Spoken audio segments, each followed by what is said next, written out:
Hare Krishna, Hare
विष्णुपदाय कृष्णपृष्ठाय भूतले श्रीमते भक्ति वेदांत स्वामिनिति नामिने नमस्ते सरस्वती देवे गौरवाणी प्रचारिणे निर्विशेष शून्यवादी पाश्चात्य देशतारिणे जय श्री कृष्ण चैतन्य प्रभु नित्यानंदा श्री अद्वैत गदाधर शिवसदि गौर भक्त वृंदा हरे कृष्णा कृष्ण कृष्ण हरे हरे हरे राम राम राम हरे हरे हरे कृष्णा कृष्ण कृष्ण हरे हरे हरे राम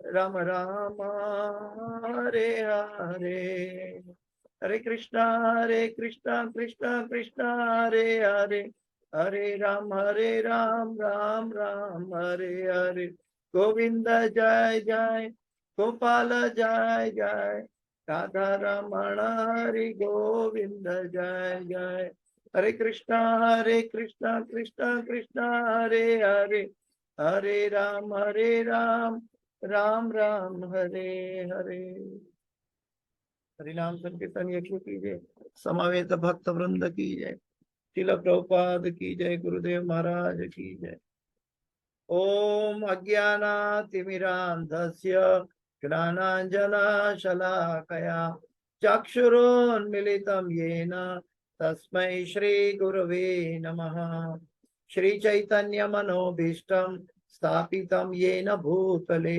स्वयं रूप गदा मह्यं ददाति स्वपदान्तिकं वन्देऽहं श्रीगुरु श्रीयुतापदकमलं श्रीगुरु वैष्णवांश्च श्रीरूपं साग्रजातं सगणा रघुनाथान्वितं तं सजीवं साद्वैतं सावधूतं परिजनसहितं कृष्ण चैतन्यदेवं श्रीराधा कृष्णपादां सहगणा ललिता श्रीविशाखान्वितांश्च हे कृष्ण करुणा सिन्धो दीनबन्धो जगत्पते गोपेश गोपिका कांत राधा कांत नमोस्तुते तप्त कांचन गौरांगी राधे वृंदावनेश्वरी वृषभानुसुते देवी प्रणमामि हरिप्रिये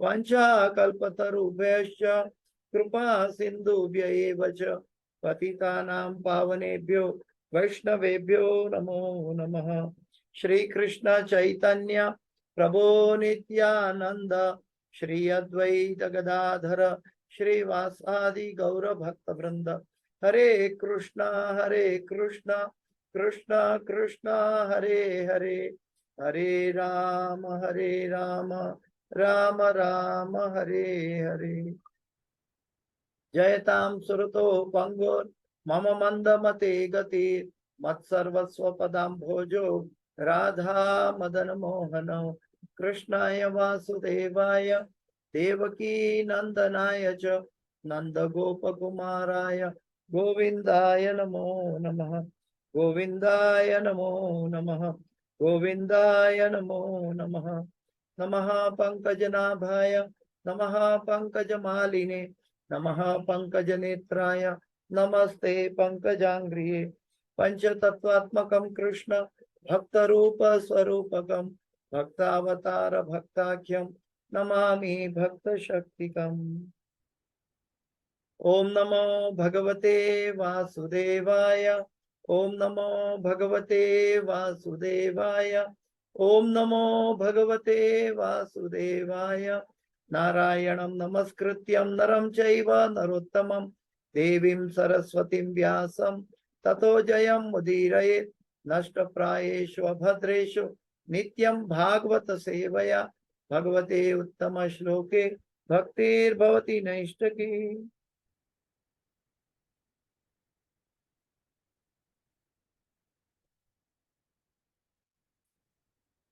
हरे कृष्णा।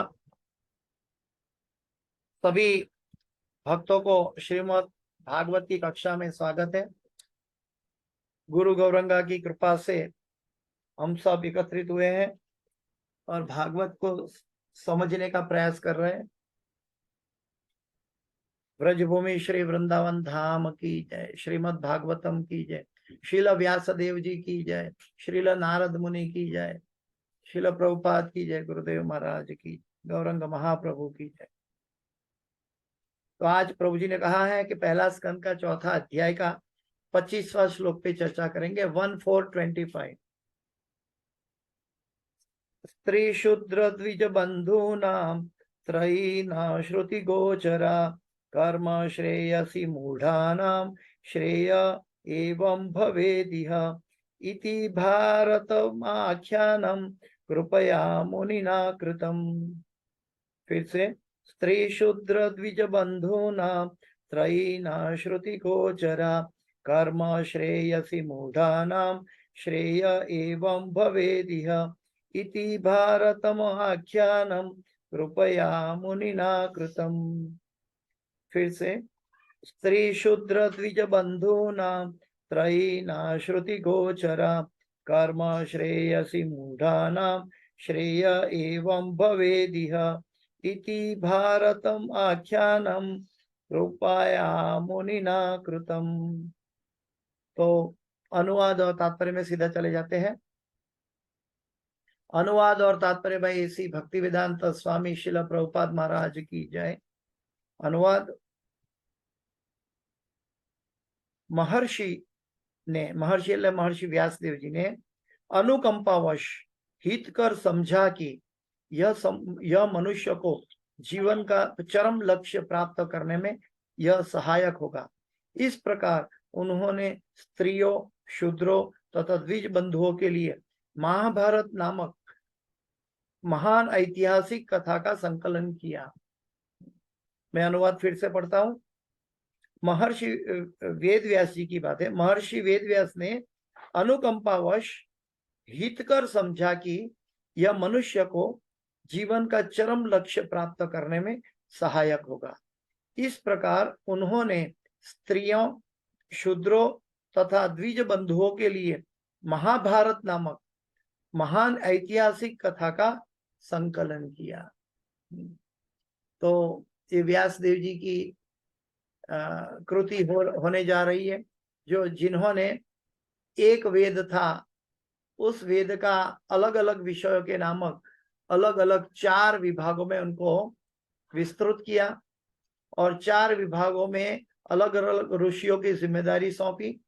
और उसके बाद उन्होंने स्वयं महाभारत के, स्पेशली भगवत गीता की बात कर रहे हैं और महाभारत की बात कर रहे हैं, तो महाभारत का उन्होंने संकलन किया, जिससे आने वाले समय में लोगों में स्त्रियां, शूद्र तथा द्विज बंधुओं के लिए महान कल्याणकारक जीवन लक्ष्य प्राप्त करने में सहायक हो। तो ये वेद व्यास जी का संकलन हो रहा है। इसके बाद वह आने वाले श्लोक में बताया जाएगा, ये सब करने के बावजूद भी उनको मन की शांति नहीं हुई। आगे के श्लोक में बताया, हे द्विज ब्राह्मणों, यद्यपि वे समस्त लोगों के समग्र कल्याण कार्य में लगे रहे, तो भी उनका मन भरा नहीं, उनको मन की संतुष्टि हुई नहीं। इस प्रकार मन में असंतुष्ट रहते हुए ऋषि ने तुरंत विचार करना प्रारंभ कर दिया, क्योंकि वे धर्म के सार के ज्ञाता और मन ही मन कहा, और उनकी मन की संतुष्टि नहीं हुई। तो उन्होंने अपने गुरु का ध्यान किया, गुरु का आह्वान किया। वेद व्यास जी के गुरु नारद मुनि हैं, और जो आगे के श्लोकों में आपको मिलेगा आगे जाके। आज के श्लोकों में हम चर्चा कर रहे हैं, आज के श्लोक पर तात्पर्य के साथ हम डिस्कस करते जाएंगे। तात्पर्य भाई श्री भक्ति वेदांत स्वामी श्रील प्रभुपाद महाराज की जय। द्विज बंधु वे हैं जो ब्राह्मणों, क्षत्रियों तथा वैश्यों या आध्यात्मिक कुलों में जन्म तो लेते हैं किंतु अपने पूर्वजों के तुल्य नहीं होते। द्विज बंधु, आजकल समाज में एक ऐसी व्यवस्था हो गई है कि जो ब्राह्मण का बेटा है तो ब्राह्मण कहलाता है, लेकिन ऐसा नहीं है। शास्त्र के अनुसार उसको द्विज बंधु कहा जाएगा जब तक उनका गर्भाधान संस्कार नहीं हुआ था, वहां से शुरुआत होते हैं। उनके जन्म से पूर्व गर्भाधान संस्कार से शुरू होता है, फिर जन्मना जायते क्षुद्र संस्कारेत भवते द्विज, उनको संस्कार दिया जाता है, द्विज संस्कार। उसके बाद यज्ञोपवीत के द्वारा उनको ब्राह्मण की दीक्षा दी जाती है और वो त्रिकाल संध्या करता है, तब जाके उसको शास्त्रों का ज्ञान इंगित किया जाता है। ब्राह्मण का कर्तव्य है पठन पाठन यजन याजन, वो खुद पठन करता है शास्त्रों का और यजन याजन खुद दूसरों को सिखाता है।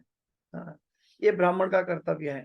तो यहाँ पे बताया कि द्विज बंधु, द्विज बंधु का अर्थ है कि जो ब्राह्मण कुल में जन्म तो ले लेता है लेकिन उनके अंदर ब्राह्मण की कोई क्वालिटी नहीं है, न वो कोई संस्कार लेता है, न कोई शास्त्र का अध्ययन करता है, कुछ नहीं।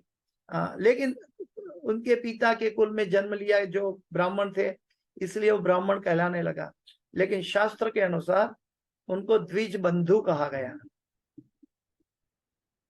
आध्यात्मिक कुलों में जन्म तो लेते हैं किंतु अपने पूर्वजों के तुल्य नहीं होते। पूर्वजों यानी कि जो ओरिजिनल ब्राह्मण था, भगवत गीता में ब्राह्मण के गुण बताए गए हैं कि ब्राह्मण किसको कहा जाए, तो उसके अंदर ब्राह्मण का जो मुख्य कार्य है पठन पाठन यजन आजन, और उसके अनुरूप उन्होंने द्विज शिक्षा ग्रहण कर की होनी चाहिए।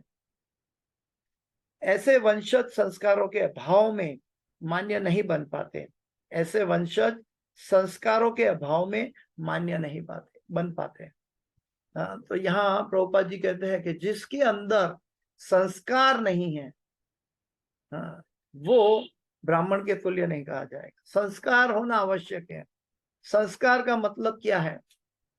संस्कार, संस्कार का मुख्य उद्देश्य क्या है कि जो सही में हमें पशु जीवन से उठाकर मनुष्य जीवन में वैदिक विधि के अनुसार या शास्त्र के अनुसार जीवन लक्ष्य कैसे हासिल हो, हमारी मनुष्य संहिता के अनुसार हमारी मोरालिटी क्या है, हमारी जिम्मेदारियां क्या है, हमारा कर्तव्य क्या है, हमें क्या करना चाहिए क्या नहीं करना चाहिए, ये सब ज्ञान जो है संस्कार के द्वारा प्राप्त होता है, माँ बाप के द्वारा। तो वो जिसको प्राप्त नहीं है वो ऐसे वंशज संस्कारों के अभाव में मान्य नहीं बन पाते, वो मान्य नहीं बन पाते। ऐसे संस्कार बालक के जन्म लेने के पहले से ही प्रारंभ हो जाता है। संस्कार कहाँ से शुरू होता है? जन्म लेने से पहले। कैसे? गर्भाधान संस्कार। गर्भाधान संस्कार का अर्थ है कि जब इस्कॉन के अंतर्गत श्रील प्रभुपाद जी ने बताया है कि जब भी कोई भक्त और माता जी कोई नया शादी करता है तो शादी करता है, उनका जीवन कृष्ण भावनामृत बनाता है, वो अपनी ध्येय कृष्ण भावनामृत बनाते हैं। और जब संतान उत्पन्न करने की बात आती है तो उस समय वो स्वयं अपनी साधना तीव्र करते हैं। अगर 16 माला करते हैं तो उस दिन वो दोनों मिलकर और ज्यादा 32 या 64 माला का प्राण लेते हैं और ज्यादा माला करते हैं। भगवान से प्रार्थना करते हैं, हे प्रभु आप हमारे घर में ऐसा संतान भेजे कि जो आपका भक्त बने।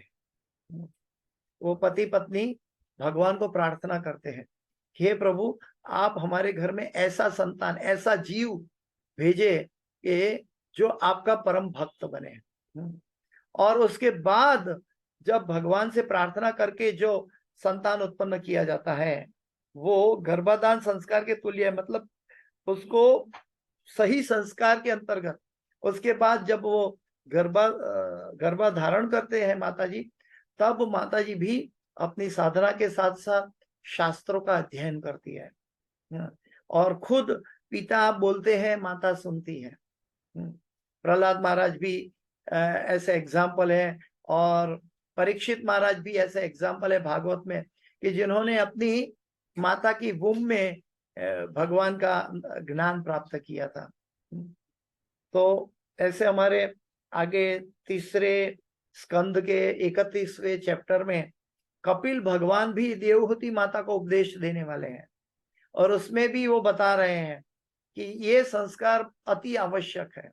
अगर ये संस्कार नहीं है तो वो आने वाली संतान जो है वो आध्यात्मिक दृष्टि से संस्कारित नहीं हो सकती, या तो होगा तो भी उसको बहुत तकलीफ हो सकती है। भक्तों का संग या तो उसकी पूर्व जन्म की सुकृति उसको मदद कर सकती है। अदरवाइज ये बहुत जरूरी है, क्योंकि माता की वुम में भी बालक सुनता है। कुछ महीनों के बाद बालक सुनने लगता है, बाहर क्या बातचीत होती है। आजकल तो पति पत्नी के झगड़े होते हैं, चारों तरफ अय्याशी का माहौल रहता है पशु जीवन की तरह, और खाने का भी उठपटांग चलता रहता है। उसको माँ को भी मालूम नहीं है क्या खाना चाहिए, क्या नहीं खाना चाहिए, कैसे संतान को कष्ट हो रहा है पेट में। वो सब आजकल के युग में नहीं रहा। लेकिन ये गर्भाधान संस्कार की एक बड़ी महत्वपूर्ण गाथा ये है कि इससे आने वाली संतान भगवत भक्त बनती है, किंतु अपने पूर्वजों के तुल्य नहीं होते। ऐसे वंशज संस्कारों के अभाव में मान्य नहीं बन पाते। ऐसे संस्कार बालक के जन्म लेने के पहले से ही प्रारंभ हो जाते हैं।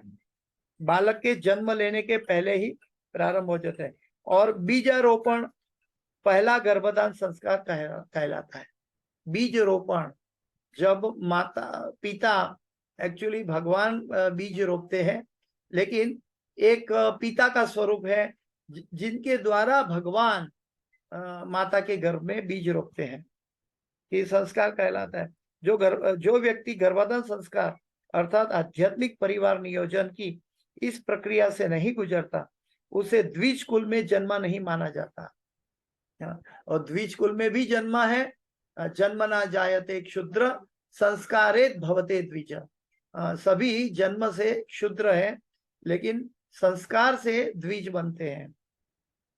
गर्भाधान संस्कार के बाद अन्य कई संस्कार होते हैं, जिनमें उपनयन संस्कार एक है। उपनयन यानी यज्ञोपवीत, उनको जनोई दी जाती है और उसके बाद वो ब्राह्मण कहलाने के लिए योग्य बनता है। अभी सबसे बड़ी बात है कि जो उपनयन संस्कार है वो मनुष्य जीवन का बॉटम लाइन है। गीता में भगवान कहते हैं चतुर्वर्ण मया सृष्टम गुण कर्म विभागशः। चतुर्वर्ण मया सृष्टम जन्म कर्म विभागशः नहीं कहा भगवान ने कि जन्म से तुम ब्राह्मण हो, ऐसा नहीं कहा। भगवान ने क्या कहा? चतुर्वर्ण मया सृष्टम। भगवान कहते चार वर्णों मेरे द्वारा बनाया गया है।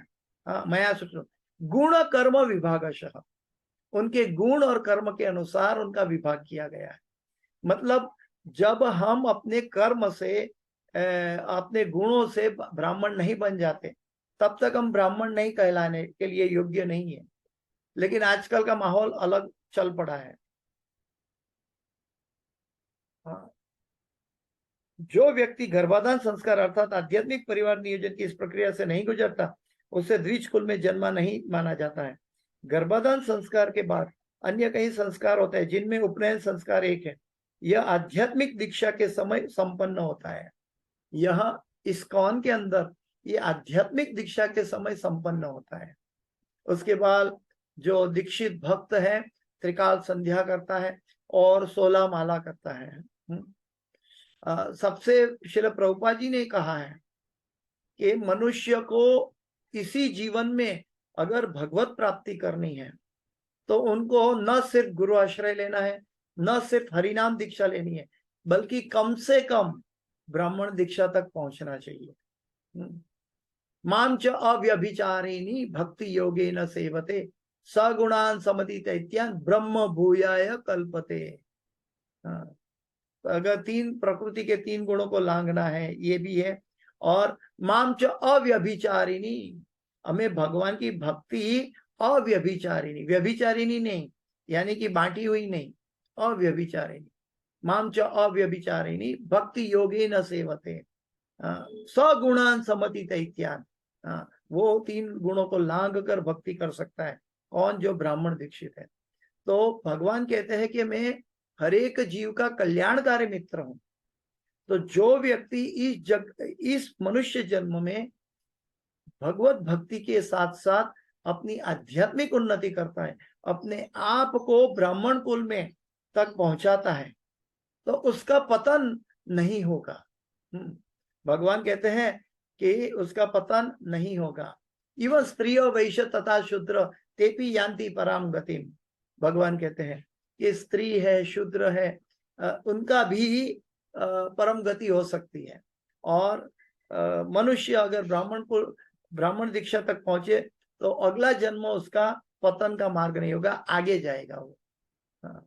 लेकिन इसके लिए उसको शास्त्र के अनुसार कार्य करने होंगे, जिनमें उपनयन संस्कार एक सॉरी यह आध्यात्मिक दीक्षा के समय संपन्न होता है। इस विशेष संस्कार के बाद ही कोई द्विज कहलाता है। इस विशेष संस्कार के बाद ही कोई द्विज कहलाता है।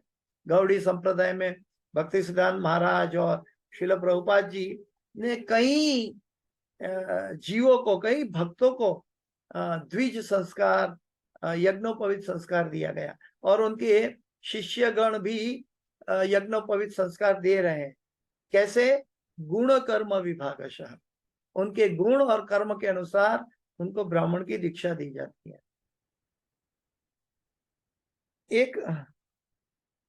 एक जन्म गर्भाधान संस्कार के समय गिना जाता है। एक जन्म गर्भाधान संस्कार के समय गिना जाता है और दूसरा आध्यात्मिक दीक्षा के समय, इसलिए उसको द्विज बंधु कहता है, दोबारा जन्म लेता है।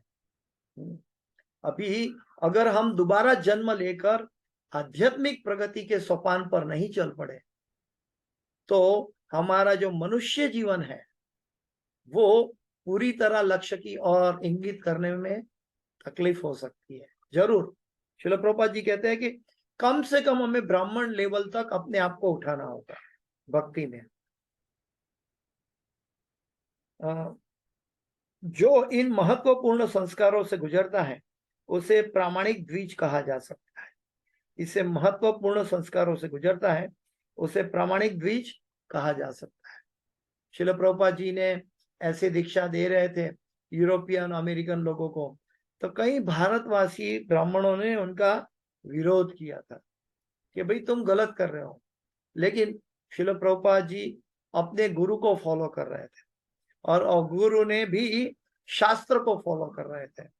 एवं परंपरा प्राप्तम इमम राजर्षयो विदु, तो वो शास्त्र के अनुसार, अपनी गुरु प्रणालिका के अनुसार वो दीक्षा दे रहे थे। लेकिन लोग जो कुल से जन्म लेते हैं वो कुल की परंपरा की बात करते हैं। कुल की परंपरा में भक्त हो सकता है, ऐसा नहीं कि ब्राह्मण कुल में जन्मा हुआ बालक ब्राह्मण नहीं हो सकता, हो सकता है अगर वो अपनी आध्यात्मिक उत्थापन करे तब, नहीं तो द्विज बंधु कहलाएगा। यदि माता तथा पिता आध्यात्मिक परिवार नियोजन अर्थात गर्भधान संस्कार का पालन किए बिना केवल वासनावश संतानें उत्पन्न करता है तो ये संतानें द्विज बंधु कहलाती है। जो आध्यात्मिक संस्कार के बिना माता पिता भी पशु की तरह अगर संतान उत्पन्न करता है तो वो जन्म लेने वाला बालक द्विज बंधु कहलाएगा। निश्चित रूप से ये द्विज बंधु नियमित द्विजों के बालकों के समान बुद्धिमान नहीं होते हैं। जिसको ब्राह्मण की बात करते हैं कि ब्राह्मण एक पूरे समाज का मस्तिष्क है, मस्तिष्क में बुद्धि रहती है, लेकिन वो तब रहती है कि जब उसको सुयोग्य संस्कार समय पर पहुंचा है। लेकिन जब तक ये नहीं मिला तो वो पूर्व अपने वंशजों के अनुकूल्य बराबर नहीं होता। लेकिन आजकल के लोग कुल परंपरा को महत्व देते हैं। कुल परंपरा को महत्व तब देना है जब वो भक्त परंपरा हो। निश्चित रूप से ये द्विज बंधु नियमित द्विजों के बालकों के समान बुद्धिमान नहीं होते। ऐसे द्विज बंधुओं की गणना शूद्रों एवं स्त्रियों के साथ की जाती है। शूद्रों एवं स्त्रियों के साथ जो स्वभाव से अल्पज्ञ होते हैं। अल्पज्ञ मतलब कम बुद्धि वाले होते हैं। शूद्रों तथा स्त्रियों का विवाह संस्कार के अतिरिक्त अन्य कोई संस्कार नहीं करना होता। शूद्र के लिए क्या कहते हैं? शूद्रों तथा स्त्रियों को विवाह संस्कार के अतिरिक्त कोई अन्य संस्कार करना नहीं होता। अल्पज्ञ श्रेणी के व्यक्ति यथा स्त्रियां शूद्र तथा उच्च वर्णों के अयोग्य पुत्र आवश्यक योग्यताओं से विहीन होते हैं। आवश्यक योग्यताओं से विहीन होते हैं। हम शास्त्र के अनुसार एग्जाम्पल दे सकते हैं कि विदुर जी दासी के पुत्र थे, लेकिन वो ब्राह्मण से भी अतिरिक्त महान वैष्णव कहलाए। दुर्योधन को मेवा त्यागो साग विदुर घर पाई, सबसे ऊंची प्रेम सगाई। तो विदुर जी भगवान के भक्त थे, इसलिए भगवान ने उनके घर जाके भाजी खा ली। लेकिन दुर्योधन ने 56 भोग परोसा, भगवान ने वहां नहीं गए। दूसरा कई एग्जाम्पल है कि विदुर जी की बात जब हम करते, प्रहलाद महाराज की बात करें, असुर कुल में जन्मे हैं, लेकिन भक्त प्रहलाद आज 70% भागवत प्रहलाद और उनकी कुल परंपरा के ऊपर आधारित है, क्योंकि वो भक्त था। उनके कुल में आगे जाके बलि महाराज भी आए। तो कुल परंपरा जो भक्त परंपरा है, वो कुल परंपरा, भक्तों की कुल परंपरा का महत्व है। जन्म की कुल परंपरा का महत्व हम ले बैठे हैं, लेकिन वो सुयोग्य नहीं है शास्त्र के अनुसार। अल्पज्ञ श्रेणी के व्यक्ति यथा स्त्रियां शूद्र तथा उच्च वर्णों के अयोग्य पुत्र आवश्यक योग्यताओं से विहीन होते हैं, जिससे वे दिव्य वेदों के उद्देश्य को नहीं समझ पाते हैं। इससे क्या होता है? दिव्य वेदों के उद्देश्य को नहीं समझ पाते हैं। यही रूपे ब्रह्मांडे भ्रमिते कौन भाग्यवान जीव, गुरु कृष्ण कृपाए पाए भक्ति लता बीज। ये इतना बड़ा सेंटेंस है, इतना बड़ा सेंटेंस है, हम पैरट की तरह बोल लेते हैं, लेकिन इसके एक एक शब्द के अंदर इतनी गहराई है। लेकिन सामान्य जन जो द्विज बंधु है, वो आध्यात्मिक उन्नति की महत्ता को अपने जीवन का लक्ष्य नहीं बना पाते। बहुत उनको मुश्किल होती है। उनकी मनोदशा भी इतनी ही मंदाहा सुमंद मतयो मंद भाग्या उपद्रता। उनकी मन की दशा भी मंद होती है। मंदाहा सुमंद मतयो, वो अपना ओपिनियन अपने मुंह से देता है तो और भी मंद होता है। सुमंद मतयो, उनका मत मंद होता है। मंद भाग्या, उनका भाग्य भी मंद होता है। और उपद्रता, और दुनिया की उपद्रता लेके मन में बैठा है वो। जैसे न्यूज़पेपर में कई न्यूज आते हैं, उपद्रता है, ये हमारे आज के जमाने की उपद्रता है। अलग अलग न्यूज़पेपर, कहीं आज सत्य बोला गया, कल बोलता है नहीं वो तो सत्य नहीं था, ये झूठ था। ये उपद्रव है और कुछ नहीं। तो कभी भी भागवत गीता, ये रामायण कभी चेंज नहीं की है, लेकिन हमारा न्यूज़पेपर एवरीडे चेंज होता है। जो चेंज होता है वो उपद्रव है, नाशवंत है। तो कहने का मेरा तात्पर्य यह है कि हमें जीवन का लक्ष्य के प्रति जागृत होना है। जब तक लक्ष्य के प्रति जागृत नहीं है, नहीं तो आहार निद्रा भय मैथुन तो वो तो पशु भी कर लेता है। वो एक कुत्ता बिल्ली में भी कर लेता है। हम स्त्री के पीछे पागल बने तो वो तो हर एक प्राणी है, जीव जंतु में भी वो उपलब्ध है। लेकिन मनुष्य जीवन किसके लिए मिला है? धर्मो ही तेषा मति को विशेषो, और धर्म का जानने के लिए, धर्म का पालन करने के लिए, और धर्म की प्रणालिका को प्रचार प्रसार करने के लिए। अति को विशेष हो, जो कुत्ता बिल्ली पशु नहीं कर सकता। हाँ, कुत्ता बिल्ली को अपने बारे में नहीं मालूम है, वो कहाँ से आया, कहाँ जा रहा है, वो गीता नहीं पढ़ सकता, वो भागवत नहीं पढ़ सकता। अगर मनुष्य होकर भी अगर हम गीता और भागवत पढ़ने के लिए उदासीन रहते हैं, तो we are in the form of human being but acting as a animal. हम पशु है। अगर हम अपने जीवन का लक्ष्य के प्रति जागृत नहीं है, इसीलिए इन लोगों को, द्विज बंधु को प्रभुपाद जी समझाते हैं कि मंद बुद्धि होती है। आजकल कलयुग में कितना अधिक, मैं इतना तो कहूंगा तकरीबन 90% से अधिक द्विज बंधु की मनुष्य पूरी दुनिया में फैले हुए हैं।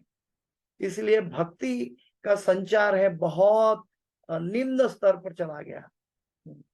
लेकिन प्रभुपाद जी की कृपा से और पूरे विश्व में अंतरराष्ट्रीय कृष्ण भावनामृत संघ की कृपा से आज धीरे धीरे धीरे धीरे धीरे पूरे विश्व में ईच वन टीच वन होकर भगवत चेतना जाग रही है। ये बड़ा आनंद का सुअवसर है और एक दिव्य आशा है हमारे लिए।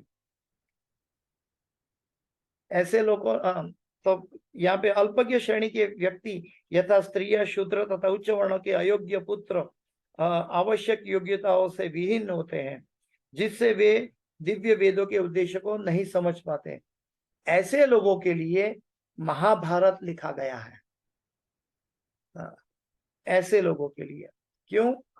क्योंकि भगवत गीता ये महाभारत का हिस्सा है और भगवत गीता ये आध्यात्मिक जीवन में प्राथमिक कक्षा की स्टडी है।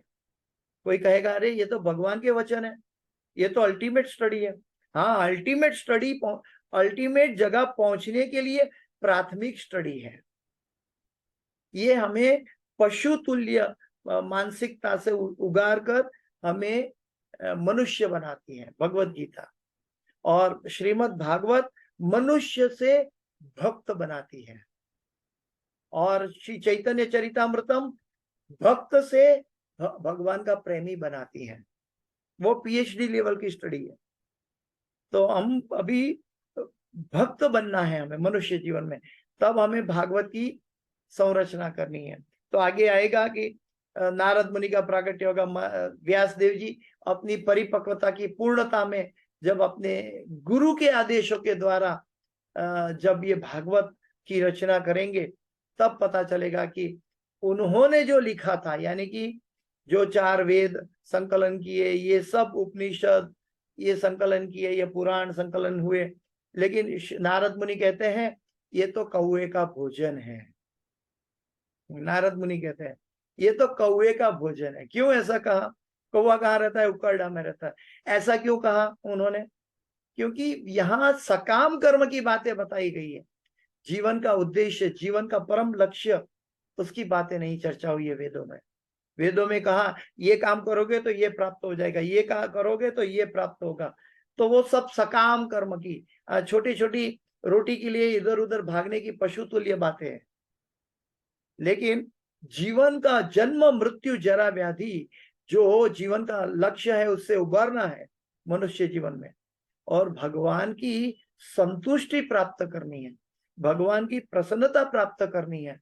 ये लक्ष्य मनुष्य जीवन में और कहाँ मिलेगा? सकाम कर्म में तो सभी में मैं केंद्र में रहूंगा, आई, और जब तक आई है तो हम भगवान की सही भक्ति नहीं कर पाएंगे। भले हम 16 माला करते हैं, भले गुरु के आदेशों का पालन करते हैं, लेकिन हम अभी भी मंद बुद्धि कहलाएंगे। क्यों?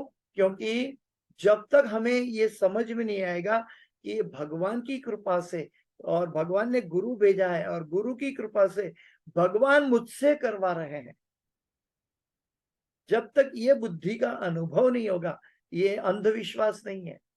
जब आप ये भक्ति की कक्षा में भक्तों के संग में आगे बढ़ेंगे, तब ये आपको अनुभव होगा कि हम कोई साधना नहीं कर रहे हैं, बल्कि साधना हमसे करवाई जा रही है। किसके द्वारा? भगवान के द्वारा और गुरु के द्वारा। जब ये साधना, अभी आप देखिए एग्जाम्पल देखिए ये भागवत के अंदर कि व्यासदेव जी कौन थे? व्यासदेव जी भगवान के लिपि अवतार हुए हैं, जिन्होंने पहले के जमाने में सब मन के अंदर शास्त्र का रखते थे उस जमाने में, त्रेता युग द्वापर युग के दरमियान। लेकिन कलयुग आने वाला हुआ और मंद बुद्धि मनुष्य ये याद नहीं कर पाएंगे, ऐसा हुआ। तब श्रील व्यासदेव जी ने ये शास्त्रों का विभाजन करके उनको अलग अलग विषय के अनुसार मनुष्य, मंद बुद्धि मनुष्य के लिए कलयुग के ये लिपि अवतार, शास्त्रों को लिपित किया गया। तो ये भगवान के लिपि अवतार है। लेकिन वे लिपि अवतार होने के बाद भी वो अपने गुरु से कंसल्ट कर रहे हैं। जब तक हमारे मन की चेतना प्रसन्न नहीं होती, जब तक हमारे अंदर कोई भी कार्य करे भक्ति का और उसमें मन संतुष्ट नहीं होता, तो ताबड़तोड़ हमें अपने गुरु का कंसल्टेशन करना चाहिए। गुरु की आदेशों को ध्यान से स्मरण करना चाहिए, गुरु के बताए गए रास्ते को चलना चाहिए। अगर हम विपत्त मार्ग में हैं, हम दूसरे भक्तों का सहारा लेना चाहिए। लेकिन स्वयं अगर करना चाहें तो हम जीवन में उत्पात लेकर आएंगे। श्रुति स्मृति पंचरात्रि की विधि बिना एकांत की हरेर भक्ति उत्पात एव कल्पते। श्रुति यानी शास्त्र, स्मृति यानी पुराण, पंचरात्रि की विधि यानी नारदीय पंचरात्रि की विधि, श्रुति स्मृति पंचरात्रि की विधि बिना एकांत की हरेर भक्ति, मैं अकेला करूंगा, वो जो करूंगा ठीक है, मुझे इस सब की जरूरत नहीं है, ऐसे मानने वाले लोग दुनिया में बहुत है। श्रुति स्मृति पंचरात्रि की विधि बिना एकांत की हरेर भक्ति उत्पात एव कल्पते। वो जीवन में नम्रता विनम्रता या आध्यात्मिक उन्नति नहीं लाते, बल्कि जीवन में उत्पात मचाते हैं। वो उत्पात इधर से उधर, इधर से उधर, इधर से उधर भागते रहते हैं। उनको जीवन का लक्ष्य के बारे में, उनकी गहराई के बारे में पता नहीं है, और वो क्या करते हैं, समय का अपव्यय करते हैं। इस जगत के अंदर भगवान ने बहुत सी सबसे बड़ी कीमती चीज सभी को दिया है, और वो है समय। और समय का अपव्यय यानी कि एक तरह का हम सुसाइड कर रहे हैं मनुष्य जीवन में। भले शरीर हमारा वही का वही रहे, फिर भी हम मनुष्य जीवन का जो लक्ष्य है, मनुष्य जीवन से जो क्षण में प्राप्त हो सकता है, वो क्षण हम गंवा रहे हैं। पूरी दुनिया की संपत्ति इकट्ठा कर लो, हम वो समय को वापस नहीं बुला पाएंगे। इसीलिए जब भी हमें ये अवसर मिल जाए, मौका मिल जाए, जब भी हमें भागवत कक्षा मिल जाए, भक्तों का संग मिल जाए, तुरंत हमें जागृत होके भगवत दिशा की ओर आगे चल पड़ना चाहिए, क्योंकि ये भगवान के द्वारा भेजा गया है। इस जैसे हम कहते हैं कि इस दुनिया में एक पत्ता भी भगवान की इच्छा के बिना नहीं हिलता। जब एक पत्ता नहीं हिलता तो मैं कैसे हिल रहा हूं? लेकिन मूर्ख मनुष्य करता है, समझता है कर्ता हम इति मन्यते, प्रकृते क्रियमाणानि गुणे कर्माणि सर्वश अहंकार विमूढ़ात्मा कर्ता हम इति मन्यते। एक मूर्ख मनुष्य कहता है कि मैं कर रहा हूं, लेकिन करवाया जा रहा है भगवान के द्वारा। तो ये जो ज्ञान है कहां से मिलेगा? वो गीता से, श्रीमद् भागवत से मिलेगा। तो इसीलिए हमारे लिए एक श्रीमद् भागवत स्वयं भगवान का वांगमय स्वरूप है, और वो स्वरूप हमें स्वयं कह रहा है। कई लोग कहते हैं कि प्रभु जी, अर्जुन को तो भगवान खड़े थे, इसलिए उनको तो भगवान से दीक्षा ली और वो भगवान ने उनको डायरेक्ट ज्ञान दिया। हमारे जीवन में कृष्ण कहाँ है? तो हमारे जीवन में कृष्ण है श्रीमद् भगवत गीता और भागवत के रूप में। हमारी दृष्टि विहीन है कि हम ऐसा सोचते हैं कि हमें मनुष्य जैसा दिखे, ऐसा ही भगवान मानते हैं। भगवान कोई भी रूप ले सकते हैं। अंगानि यस्य सकलेन्द्रिय वृत्तिमन्ति पश्यन्ति पान्ति कलयन्ति चिरम जगन्ति। भगवान अपनी कोई भी इंद्रिय से कोई भी कार्य कर सकते हैं। तो भगवान अपने आप को लिपि अवतार में भी डाल सकते हैं, और लिपि अवतार से हमारे जैसे निम्न कक्षा के वक्ता और श्रोता को, दोनों को उनका इंगित, उनको कल्याण के लिए योग्य ज्ञान पहुंचा सकते हैं। अभी देखिए कि आज भागवत के अंदर जो प्रभुपाद जी ने समझाया है, आज जो श्री व्यासदेव जी ने जो श्रीमद् भागवत लिखा है, उसको सुखदेव जी ने जो चखा है, सुखदेव जी के मुख से उन्मद हुआ है, उसको रोमहर्षण के पुत्र सुत गोस्वामी ने सुनाया है। ये भागवत दुनिया की सारी यूनिवर्सिटी में उपलब्ध नहीं होगा। इसका ज्ञान, हाँ, लाइब्रेरी में आजकल प्रभुपाद की कृपा से कई लाइब्रेरी में भागवत पहुंच चुका है, लेकिन इसका जो अभ्यास है भक्तों के संग में, ये दुनिया में कहीं प्राप्त नहीं होगा। ये हमारा अहोभाग्य है कि हम सब अंतरराष्ट्रीय कृष्ण भावनामृत संघ से जुड़ रहे हैं। ये हमारी करुणा है, भगवान की करुणा है हमारे ऊपर। अतः इस महाभारत के वेद का सार भगवत गीता सन्निविष्ट है। महाभारत का उद्देश्य वेदों के उद्देश्य की पूर्ति है। अतः इस महाभारत में वेद का सार भगवत गीता सन्निविष्ट है। अल्पज्ञ लोग दर्शन की अपेक्षा कथाओं में अधिक रुचि दिखाते हैं। अतएव वेदों के दर्शन का प्रवचन भगवान कृष्ण द्वारा भगवत गीता के रूप में किया गया। हम भगवान की कथा या भगवान के प्रवचन को जानने के लिए कई लोग, लाखों लोग भागवत कथा में चले जाते हैं, लेकिन उसको तत्व से समझना चाहिए। जब तक हम तत्व को नहीं समझेंगे तब तक हम इसको महत्ता नहीं दे पाएंगे। कागज का टुकड़ा, ये 2000 रुपये की नोट है या कागज का टुकड़ा है, इसको महत्व तब हम दे पाते हैं जब हमें 2000 रुपये की वैल्यू का पता होता है। ठीक वैसे ही जब हमें गीता और भागवत का पता होगा, इसके अंदर अपौरुषीय ज्ञान है, भगवान के द्वारा निमित्त ज्ञान है, और ये अनादिकाल से चला रहा है, और ये शाश्वत है, सनातन है। इसको दुनिया का कोई भी ताकत, कोई भी शक्ति उसको हानि नहीं पहुंचा सकता। ऐसा सनातन धर्म का ये ज्ञान है। जब इसकी महत्ता को अंदर जाके डूबेंगे तब पता चलेगा कि इसके अंदर क्या है। अभी मैं ये रूम में बैठा हूं, आप सुन रहे हैं, दूसरे रूम में क्या हो रहा है हमें शायद पता नहीं होता है। अगर हमें दूसरे रूम में पता नहीं होता है तो पूरे विश्व में क्या हो रहा है क्या पता होगा। अगर इस विश्व का पता नहीं होता तो भगवत धाम के बारे में क्या पता होगा, और भगवत धाम के बारे में पता चले तो यहां से हम भगवत धाम कैसे जा सकते हैं, उसके बारे में कैसे पता होगा।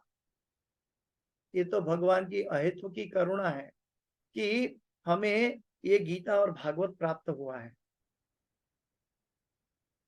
और श्रील व्यासदेव जी का उद्देश्य क्या था?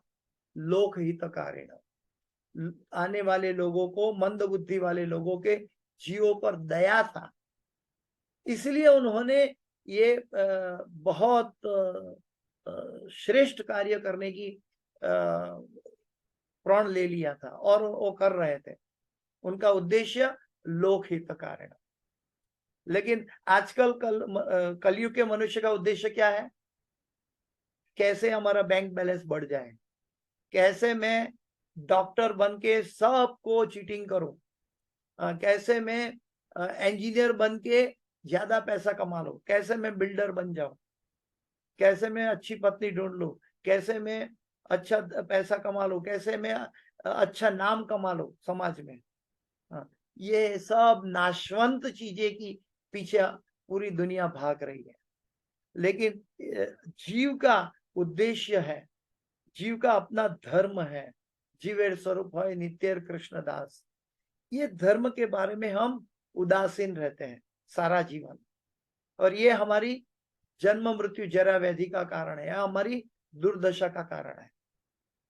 जो सामान्य जो मनुष्य है, वो बुद्धिमान मनुष्य क्या करता है कि वो भगवान कृष्ण के प्रति जाता है।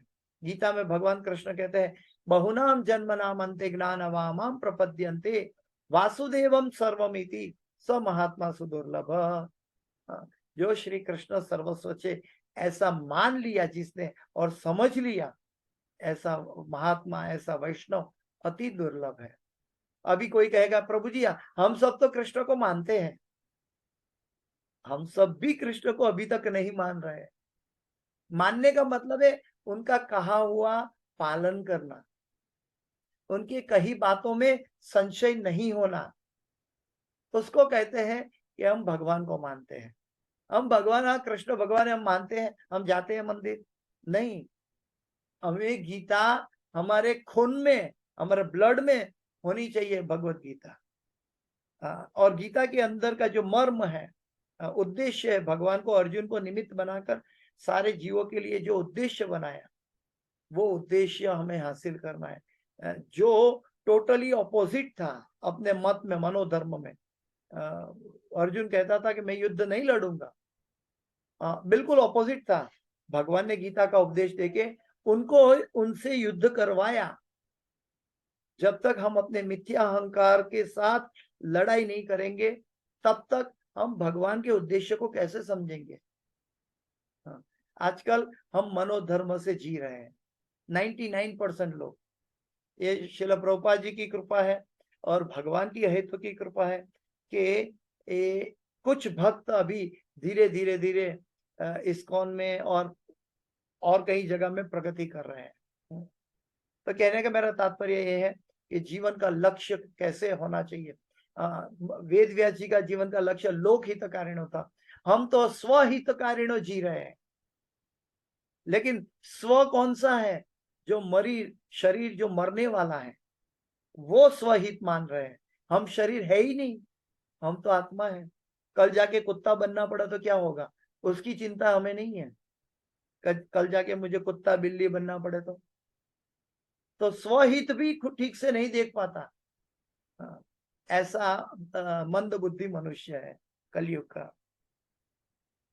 अल्पज्ञ लोग दर्शन की अपेक्षा कथाओं में अधिक रुचि दिखाते हैं। अतएव वेदों के दर्शन का प्रवचन भगवान कृष्ण द्वारा भगवत गीता के रूप में किया गया। व्यासदेव तथा भगवान कृष्ण दोनों ही दिव्य पद पर है, दोनों भगवान है। एक लिपि अवतार है, भगवान के अंश अवतार है, और एक भगवान स्वयं पूर्ण पुरुषोत्तम परमेश्वर है। लेकिन कृष्ण और कृष्ण द्वैपायन व्यास जो भगवान कृष्ण के अवतार है, उसमें वैसे कोई अंतर नहीं है, वो दोनों भगवान है। अतएव उन्होंने इस युग के पतित आत्माओं के कल्याण के लिए सहयोग किया। कलयुग के लिए पतित आत्मा, मौसमा पतित प्रभु ना पई बेआरा। हमारा आचार्यगण समझाते हैं कि भक्त का हृदय कैसा होना चाहिए। कि भक्ति विनोद ठाकुर कहते हैं, और कई आचार्यगण ने भी पूर्व भूमिकाओं में कहा है कि वो कितने महान वैष्णव थे, कितने महान भक्त थे, लेकिन भगवान को जब प्रार्थना करते हैं तो मौसमा पतित प्रभु ना पई बेआरा। वो अपने आप को पतितों का पतित मानता है। और आजकल के दुनिया के मूर्ख लोग क्या करते हैं, मैं बॉस का भी बॉस हूं, बॉस का भी बॉस हूं, बॉस का भी बॉस हूं। और वो स्वयं अपना फॉल डाउन लेकर आता है। अतएव वेदों के दर्शन, सॉरी, व्यासदेव तथा भगवान दोनों ही एक दिव्य पर है। अतएव उन्होंने इस युग के पतित आत्माओं के कल्याण के लिए सहयोग किया। भगवत गीता समस्त वैदिक ज्ञान का सार है। गीता में भी भगवान 15वें अध्याय में कहते हैं, वेदेश सर्वे अहमेव वेद्यो वेदांत कृत वेद विदेय बचा हम। 15वें अध्याय में भगवान कहते हैं कि सारे वेदों का संकलन करता मैं हूं। यानी कि व्यासदेव जी भगवान श्री कृष्ण के बराबर है। वेदेश सर्वे अहमेव वेद्य, सारे वेदों में जानने लायक मैं हूं, यानी भगवान श्री कृष्ण जानने लायक है। लेकिन सकाम कर्मों में क्या करते हैं, अरे यार ये काम करो तो ये यज्ञ करने से मुझे लंबा जीवन मिलेगा, ये यज्ञ करने से मुझे अच्छी पत्नी मिलेगी, ये कार्य करने से मेरा धन धान्य बढ़ेगा। लेकिन मुझे पता नहीं है कि मैं जीऊंगा कितना साल। अगर मेरे पास हजारों करोड़ है, लेकिन मेरी मौत 50 दिन में या 10 दिन में आने वाली है, तो ये 1000 करोड़ का क्या करना है। अभी अभी एक मुझे नाम याद नहीं है, एक बिजनेसमैन था, उन्होंने अपनी एयरलाइन खोल दी, शायद आकाश एयरलाइन, आकाश एयरलाइन खोली, मुझे याद नहीं एग्जैक्टली। तो वो मालिक था, उन्होंने कितना बिलियन डॉलर उनके पास था, लेकिन एक हार्ट अटैक आने से या ऐसा कुछ होने से वो मर गया। हाँ, तो कितना धन उसके उन्होंने भला बुरा सच्चा झूठा करके इकट्ठा किया, लेकिन उसका फल भुगतने के लिए उसको मरना पड़ा, और जो साम्राज्य खड़ा किया उसका वो कुछ नहीं कर पाया। तो इतना बड़ा धन संचय करने से भी उनका जन्म सुलक्ष्य पर नहीं पहुंच पाया। लेकिन कौन सुलक्ष्य पर पहुंचेगा? भक्त पहुंचेगा। हाँ, भगवान गीता में कहते हैं, गीता में कई बातें बताई है, कर्म योग बताया, ज्ञान योग बताया, ध्यान योग बताया, सांख्य योग बताया, राज विद्या राज गुह्य योग बताया, विश्व रूप दर्शन योग बताया, कई योग बताए, और अंत में भक्ति योग बताया। ये सभी योग बताने के बावजूद भगवान ने क्या कहा? भगवान ने एक बार भी नहीं कहा कर्म नाम अभिजानाति, या योगी नाम अभिजानाति, या ध्यानवाम अभिजानाति, या ज्ञानवाम अभिजानाति। भगवान ने एक बार भी नहीं कहा। ये सब योग बताए फिर भी, लेकिन भगवान ने 2 बार दोहराया, भक्त्या माम अभिजानाति, भक्त्या माम अभिजानाति। भगवान ने 2 बार दोहराया। तो ये भक्त की एक सुनिश्चित अवस्था है कि भगवान कहते हैं न मे भक्त प्रणश्यति, कौन्तेय प्रति जाने ही न मे भक्त प्रणश्यति। तो जब हमारे जीवन में ड्युअलिटी आए, जब हमारा मन उद्वेग में हो, जब हमारा मन असंतुष्ट पैदा करे, तब हमें हम अपना गुरुवर्य या शास्त्रों का ध्यान पर मन केंद्रित करना चाहिए। ये व्यासदेव जी आज का श्लोक से समझा रहे हैं, इससे ये हम उपदेश ले सकते हैं। यह आध्यात्मिक मूल्यों का वैसा ही प्रथम ग्रंथ है जिस प्रकार उपनिषद है। वेदांत दर्शन तो अध्यात्म के स्नातकों के अध्ययन के करने का विषय है। केवल स्नाकोत्तर छात्र ही आध्यात्मिक या भगवत भक्ति में प्रवेश पा सकते हैं। सभी ज्ञानी भक्त नहीं बन सकते, इसलिए भगवान ने कहा बहुनाम जन्मनाम अन्ते ज्ञानवामाम प्रपद्यन्ते वासुदेवम सर्वम इति स महात्मा सुदुर्लभ। तो सभी ज्ञानी भक्त नहीं बन सकते, सभी कर्मी इजीली कर्म योगी नहीं बन सकते। सभी योगी नाम अपनी सर्वेशा मदगते अंतरात्मा नाम। तो जब तक श्रद्धा नहीं है भगवान में, जब तक भक्तों का संग नहीं है, भगवत प्राप्ति की यात्रा बहुत दुर्लभ है। ये तो एक प्राथमिक कक्षा की स्टडी की बात कर रहे हैं हम। इवन भागवत का भी ये प्राथमिक स्तर बताया गया, लेकिन ये बेस है, ये फाउंडेशन है। भगवान की उपलब्धि, भगवान को जब उन्नत स्नातक व्यक्ति को क्या करता है, भगवान को 3 स्वरूप में ढूंढता है, ब्रह्म परमात्मा भगवान के रूप में ढूंढता है। और उसमें कौन भगवान तक पहुंच पाता है, क्यों अलग श्रेणी के लोग नहीं पहुंच पाता, या तो अनिश्चित रहते हैं, ये सब गीता में सॉरी ये भागवत में आगे समझाया जाएगा, आगे इनका श्लोक आएगा। तो कहने का मेरा ये तात्पर्य आज का श्लोक के अंतर्गत यही है कि हमें मनोधर्म के प्रति या तो प्रजल्प के प्रति नहीं जाना है। आजकल हम किसी का, हमारी कोई समस्या है तो हम दूसरे को अपनी समस्या बता के हल ढूंढते हैं, नहीं।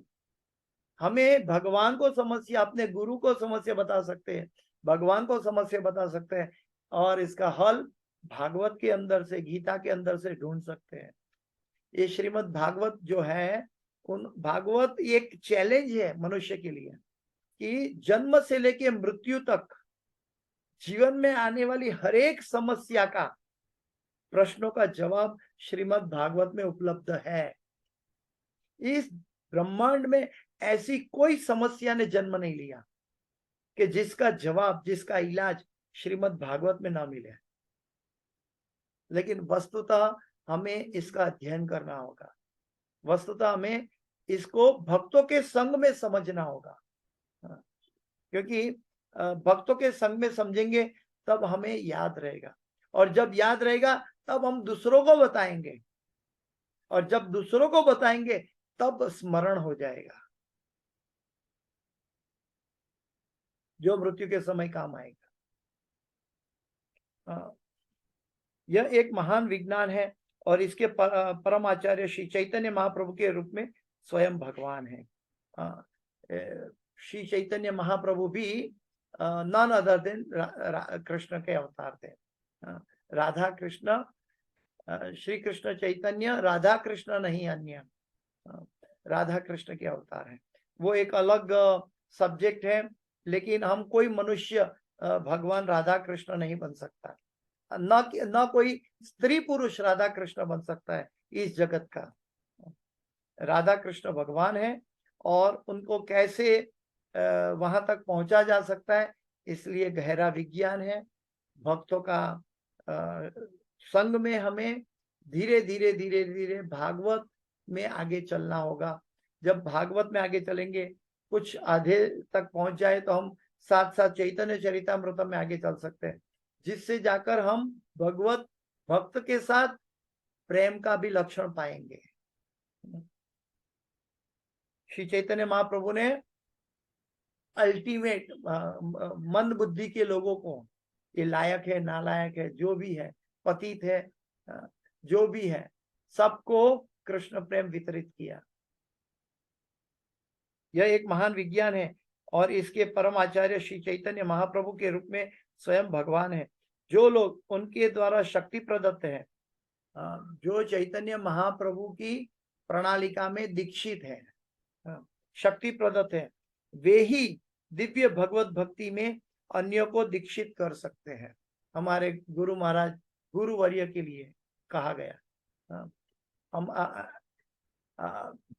श्री चैतन्य महाप्रभु ने कहा है, हमारे आज्ञा होई तारे यही देश, जारे कहो तारे कहो कृष्ण उपदेश, प्रति घरे घर जइयो मांगो भिक्षा करो कृष्ण शिक्षा। प्रॉब्लम क्या है कि हम कोई घर में भिक्षा मांगने जाते नहीं, और भिक्षा मांगने जाते, अगर वो कृष्ण का नाम नहीं बोले तो कहते हैं कि हम उसके पांव पकड़ लो और उनके पांव को बोलो हम तुम्हारा पांव की सेवा करेंगे, लेकिन एक बार अपने मुख से कृष्ण का नाम पुकारो। प्रति घरे घरे जियो मांगो भिक्षा करो कृष्ण शिक्षा। और जैसा हम भिक्षा मतलब कृष्ण का नाम का उच्चारण की भिक्षा मांगना है, उनको उनके पास से कृष्ण का नाम बुलाना है घर घर जाकर। ये जीवों के कल्याण का एक बीज है। तो इसके साथ मैं अपनी वाणी को यहाँ विराम दूंगा। किसी का कोई प्रश्न है तो हम चर्चा कर सकते हैं, समय भी पूरा होने जा रहा है, तो किसी का कोई प्रश्न है तो मुझे पूछ सकते हैं। हरे कृष्णा। इस क्लास की कोई भी सुकृति है, मेरे गुरु महाराज हिज होलीनेस जय पताका स्वामी आचार्यपाद गुरु महाराज की है, और इस क्लास की कोई भी त्रुटि गलती क्षति है मेरी अपनी है, कृपया मुझे क्षमा करें। वांछा कल्पतरुभ्यश्च कृपा सिंधुभ्यैव च पतितानां पावनेभ्यो वैष्णवेभ्यो नमो नमः। अनंत कोटि वैष्णव वृंद की जय, शिल प्रभुपाद की जय, गुरुदेव महाराज की जय। किसी का कोई प्रश्न है? प्रभु जी बहुत अच्छे से आपने समझाया सब। तो प्रभु जी और गुरु महाराज के लिए एक बार हरे कृष्णा महामंत्र बोलेंगे। हरे कृष्णा कृष्णा कृष्णा हरे हरे, हरे राम राम राम हरे हरे। हरे कृष्णा। हरे कृष्ण प्रभु जी, माता जी दंडवत प्रणाम। दंडवत प्रणाम, दंडवत प्रणाम, दंडवत प्रणाम, दंडवत प्रणाम माता जी।